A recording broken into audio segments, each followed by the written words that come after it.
அறிஞர் அண்ணாவின் வாழ்க்கை வரலாறு மற்றும் அவரது சாதனைகள். காஞ்சிபுரம் நடராசன் அண்ணாதுரை செப்டம்பர் 15, 1909 அன்று காஞ்சிபுரத்தில் ஒரு எளிய குடும்பத்தில் பிறந்தார். கல்வி: காஞ்சிபுரம் பச்சையப்பர் கல்வி நிறுவனங்களில் பள்ளிப்படிப்பை முடித்தார். குடும்ப வறுமை காரணமாக சில காலம் காஞ்சிபுரம் நகராட்சியில் எழுத்தராக பணியாற்றினார். பின்னர் சென்னை பச்சையப்பன் கல்லூரியில் இளங்கலை மற்றும் முதுகலை பட்டப்படிப்புகளை படித்தார். சிறிது காலம் ஆங்கில ஆசிரியராகவும் பணிபுரிந்தார். பத்திரிகை மற்றும் எழுத்துத்துறை ஆசிரிய பணியை விட்டுவிட்டு முழு நேரமாக பத்திரிகை மற்றும் அரசியல் வாழ்க்கையில் ஈடுபட்டார். விடுதலை மற்றும் குடியரசு பத்திரிகைகளில் துணை ஆசிரியராக பணியாற்றினார். பின்னர் திராவிட நாடு என்ற தனது சொந்த வார இதழையும் தொடங்கினார். தனது அரசியல் வாழ்க்கையை நீதி கட்சியில் தொடங்கினார்.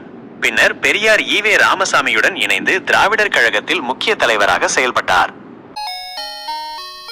பெரியாருடன் ஏற்பட்ட கருத்து வேறுபாடுகள் காரணமாக 1949 செப்டம்பர் 17 அன்று தனது ஆதரவாளர்களுடன் இணைந்து திராவிட முன்னேற்ற கழகம் திமுக என்ற புதிய கட்சியை தொடங்கினார்.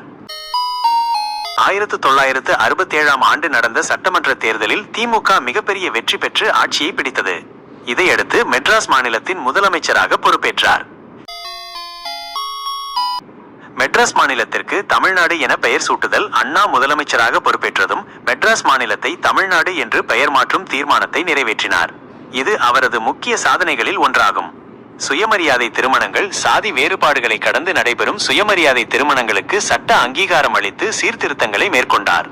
2 மொழி கொள்கை: இந்தி திணிப்புக்கு எதிராக போராடிய அண்ணா தமிழகத்தில் 2 மொழி கொள்கையை தமிழ் மற்றும் ஆங்கிலம் அமல்படுத்தினார். அண்ணா ஒரு சிறந்த பேச்சாளர், எழுத்தாளர், நாடக ஆசிரியர் மற்றும் திரைப்பட கதாசிரியர் ஆவார். அவரது பேச்சுகளும் எழுத்துக்களும் திராவிட இயக்க கொள்கைகளை மக்களிடம் கொண்டு செல்ல பெரிதும் உதவின. 1969 ஆண்டு பிப்ரவரி 3 புற்றுநோய் காரணமாக அவர் காலமானார். அவரது இறுதி ஊர்வலத்தில் சுமார் 1.5 கோடி மக்கள் கலந்து கொண்டது ஒரு உலக சாதனையாக கின்னஸ் புத்தகத்தில் பதிவானது.